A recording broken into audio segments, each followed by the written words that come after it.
पाक स्थित आतंकियों के निशाने पर चीन है और चीन का सीपेक प्रोजेक्ट है। ताजा तरीन हमले में चीन के 5 इंजीनियर पाकिस्तान में मारे गए हैं। नमस्कार, मैं हूं मधुरेंद्र कुमार और आप देख रहे हैं मेरे साथ रणनीति। आज के इस एपिसोड में हम आपको बतलाने वाले हैं कि क्यों दरअसल चीन के इंजीनियर हों या चीन के कामगार हों या फिर चीन का समूचा ही सीपेक प्रोजेक्ट है, वो पाकिस्तान के आतंकियों के निशाने पर है, टारगेट पर है। पिछले एक हफ्ते में देखें तो 3 से 4 बड़े हमले हुए हैं और इस हमले की जद में कोई और नहीं बल्कि चीन का सीपेक प्रोजेक्ट है। उस प्रोजेक्ट में काम करने वाले इंजीनियर हैं और साथ ही इस प्रोजेक्ट के जरिए बनने वाले वो तमाम बड़े प्रोजेक्ट हैं जो कि सीपेक की जान कही जाते हैं। इस वक्त के हालात में दरअसल जिस तरह से इस्लामाबाद से निकला हुआ कॉन्वॉय आतंकियों के निशाने पर आया, उससे साफ समझा जा सकता है कि इस कॉन्वॉय को टारगेट करने के लिए आतंकियों ने समूचा जाल बिछा रखा था। दरअसल दासू, जो कि खैबर पख्तूनख्वा में स्थित है, जहां पर सीपेक प्रोजेक्ट से जुड़ा हुआ हम कहें तो पावर प्लांट भी है, उससे जुड़े हुए तमाम हम देखें तो रोड और अदर इंफ्रास्ट्रक्चर क्रिएट किए गए हैं। ये गाड़ी इस्लामाबाद से इंजीनियर्स को लेकर दासू ही जा रही थी और इसी कॉन्वॉय पर दरअसल आत्मघाती हमला हुआ। हमला इतना जोरदार था कि गाड़ी के परकच्चे उड़ गए। हमला इतना जोरदार था कि 6 लोग मारे गए, जिसमें एक ड्राइवर सहित 5 इंजीनियर शामिल हैं। और इस वक्त अगर देखें तो 24 घंटे में ये दूसरा सबसे बड़ा हमला है जिसने चीन और पाकिस्तान को टारगेट किया है। ये दूसरा बड़ा हमला इसलिए है क्योंकि हम जानते हैं कि देर रात को, यानी महज आप समझिए कि 16 घंटे पहले देखा जाए तो पाकिस्तान के दूसरे सबसे बड़े नेवल बेस पीएनएस सिद्दीकी को आतंकियों ने टारगेट किया था। बलूच लिबरेशन आर्मी के जिस गुट ने, जिसे माजिद ब्रिगेड कहते हैं, उसने दरअसल पीएनएस सिद्दीकी को टारगेट किया था और वहां पर उन्होंने जमकर गोले बरसाए और उसके अभी 24 घंटे भी गुजरे नहीं, पीएनएस सिद्दीकी की आग अभी ठंडी भी नहीं हुई और इसी बीच हम देख रहे हैं कि किस तरह से दरअसल चीनी इंजीनियरों को टारगेट करने में एक बार फिर से आतंकी कामयाब रहे हैं और इस वक्त बीजिंग दहला हुआ है। इस घटना के बाद बौखलाए बीजिंग ने पाकिस्तान के इंटीरियर मिनिस्टर को तलब कर लिया। जी हां, इस्लामाबाद में चीन के दूतावास ने पाकिस्तान के इंटीरियर मिनिस्टर को तलब कर लिया और पाकिस्तान के जो इंटीरियर मिनिस्टर हैं मोहसिन, वो दरअसल भागे दौड़े गए एम्बेसी और वहां पर चीनी राजदूत को सफाई देते नजर आए। बताया जा रहा है, सूत्र बतला रहे हैं कि खरी खोटी भारी सुनाई गई है पाकिस्तान के मौजूदा सरकार को और इंटीरियर मिनिस्टर मोहसिन को कहा गया है ये फेलियर है पाकिस्तान का और इस फेलियर के कारण ही ये चीनी नागरिक, ये चीनी इंजीनियर मारे गए हैं। क्योंकि चीन जानता है कि उसके हर नागरिक की जान बेहद कीमती है।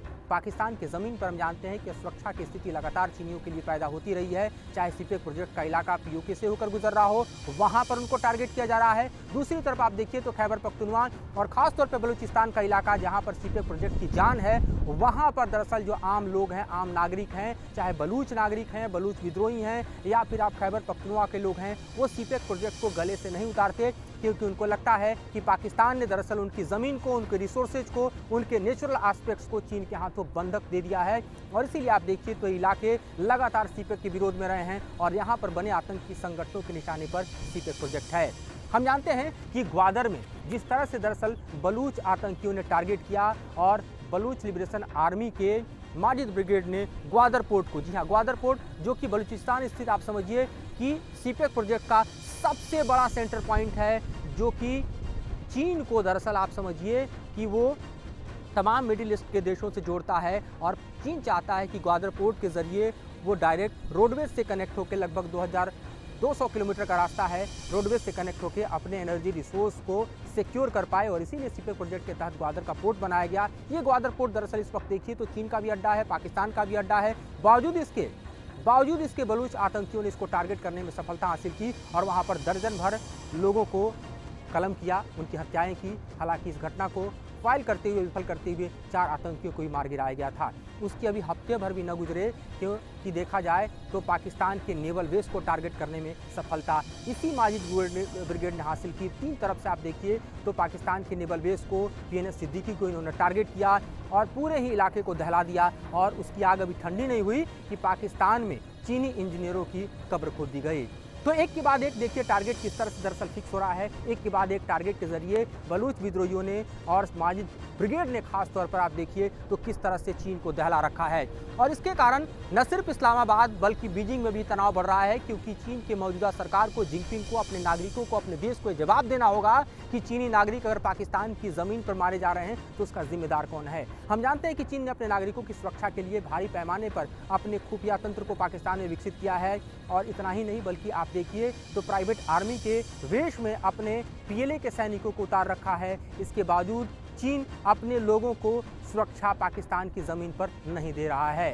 मेरे पास जो रिकॉर्ड है उसके मुताबिक मैं बतलाऊं कि साल 2021 में भी दरअसल दासू के इलाके में ही बस को टारगेट किया था आतंकियों ने और उसमें भी 13 लोग मारे गए थे, जिसमें खास तौर पर चीनी नागरिक शामिल थे। तो 2021 के बाद देखा जाए तो चीनी नागरिकों के खिलाफ इस इलाके में ये सबसे बड़ा हमला है, जिसमें आप देखिए तो 5 इंजीनियर मारे गए हैं और इस वक्त पूरा बीजिंग दहला हुआ है। जिस तरह से बलूच विद्रोहियों ने, खासतौर पर बीएलए ने, बलूचिस्तान लिबरेशन आर्मी ने, उसके माजिद ब्रिगेड ने और इसके अन्य सहयोगी ब्रिगेड ने सीपेक को लेकर एक तरह से देखा जाए तो हल्ला बोल रखा है और ये आतंकी हल्ला बोल रखा है। उससे पूरी तरह से देखा जाए तो चीन और पाकिस्तान के संबंधों पर इसकी चोट साफ साफ दिखाई दे रही है, क्योंकि चीन पाकिस्तान को जिम्मेदार ठहराता है कि सुरक्षा प्रदान नहीं कर रहा है और पाकिस्तान को ऐसा लगता है कि उसकी व्यवस्था के अंतर्गत अब उसके हाथ से बलूचिस्तान निकलता हुआ दिखाई दे रहा है। क्योंकि जिस तरह से बलूचिस्तान में इस वक्त आज़ादी की मांग जोर पकड़ रही है, जिस तरह से बलूचिस्तान को ऐसा लगता है कि दरअसल ग्वादर के इलाके को देख लीजिए, लगभग 2,20,000 की आबादी होगी। इस ग्वादर के इलाके में ये झांसा दिया गया था लोगों को कि इस प्रोजेक्ट के जरिए यानी ग्वादर पोर्ट के जरिए वहाँ पर खुशहाली आएगी, वहाँ के लोगों की ज़िंदगी जो है बेहतर हो जाएगी। लेकिन हालत यह है कि वहाँ के लोगों को पीने का पानी नहीं मिल रहा। हालत यह है कि वहाँ के लोगों का जो खास तौर पर मछुआरों का जो कहें कि नाव अरब सागर में जाता था उस तक पर भी प्रतिबंध लगा दिया गया है। तो ऐसे में विद्रोह का फूटना लाजमी है और समूचे बलूचिस्तान को ऐसा लगता है कि उसके रिसोर्स का इस्तेमाल जो है पूरी तरह से पाकिस्तान चीन के साथ मिलकर दोहन और शोषण का कर रहा है और इसीलिए बलूचियों का आतंक और ज़्यादा बढ़ता जा रहा है। वो अपनी आज़ादी की मांग को लेकर और ज़्यादा सशस्त्र आंदोलन को बढ़ाते नजर आ रहे हैं। क्योंकि अगर बलूचिस्तान के मैप को आप देखिए तो एक तरफ बलूचिस्तान जो है वो सीधे तौर पर दिखाई देता है आपको अफगानिस्तान के बॉर्डर की तरफ, दूसरा दिखाई देता है ईरान के बॉर्डर पर। और आप खास तौर पे समझिए कि बलूचिस्तान की अगर बात करते हैं तो अरब सागर का इलाका दरअसल बलूचिस्तान से आके मिलता है, जो कि पूरी तरह से देखा जाए तो समुद्री रूट प्रदान करता है, जिसके चलते जो समुद्री समृद्धि की बात हम कहते हैं, जो सी रूट्स की बात करते हैं, सी ट्रेड रूट की बात करते हैं, उसका भी ये पूरी तरह से हब है, जहाँ पर पाकिस्तान ने चीन को प्रश्रय दिया और ग्वादर पोर्ट बना डाला। तो ऐसे में बलूचिस्तान में इस वक्त अगर देखा जाए तो बलूच आंदोलन खास तौर पे आज़ादी की मांग को लेकर प्रखर है। तो उसके बड़े कारण में से एक है कि चीन और पाकिस्तान की जो आर्थिक दोस्ती है वो बलूचिस्तान पर भारी पड़ती दिखाई दे रही है और इसीलिए यहाँ पर विद्रोह की आग भड़कती जा रही है। और इसी आग के तहत हम देख रहे हैं कि सीपेक के एक प्रोजेक्ट को टारगेट किया जा रहा है, चाहे वो इस वक्त का हुआ हमला है जिसमें चीन के 5 इंजीनियर मारे गए हैं, या इससे पहले 2021 में हुए हमले हों जिसमें चीन नागरिकों को टारगेट किया गया, या पीएनएस सिद्दीकी को भी अगर टारगेट किया गया। तो यूँ समझिए कि पीएनएस सिद्दीकी अगर पाकिस्तान का दूसरा सबसे बड़ा नेवल बेस है तो यहीं पर चीन ने अपने ड्रोन तैनात कर रखे हैं, जिसके चलते सर्विलांस चीन करता है इस इलाके में और अपने प्रोजेक्ट को सुरक्षा प्रदान करता है। और हम जानते हैं कि किस तरह से ग्वादर, पीएनएस सिद्दीकी और उसके बाद कॉन्वॉय चीनी इंजीनियरों का टारगेट करके पाकिस्तान में दरअसल बलूच आतंकियों ने बतला दिया है कि चीन के लिए पाकिस्तान की ज़मीन पर अब खैर नहीं। देखना यह है कि सीपेक प्रोजेक्ट की सुरक्षा के लिए अब चीन पाकिस्तान मिलकर आगे क्या कदम उठाते हैं, क्योंकि बलूच सशस्त्र आंदोलन जो है वो कहीं ना कहीं सीपेक पर भारी पड़ता हुआ दिखाई दे रहा है।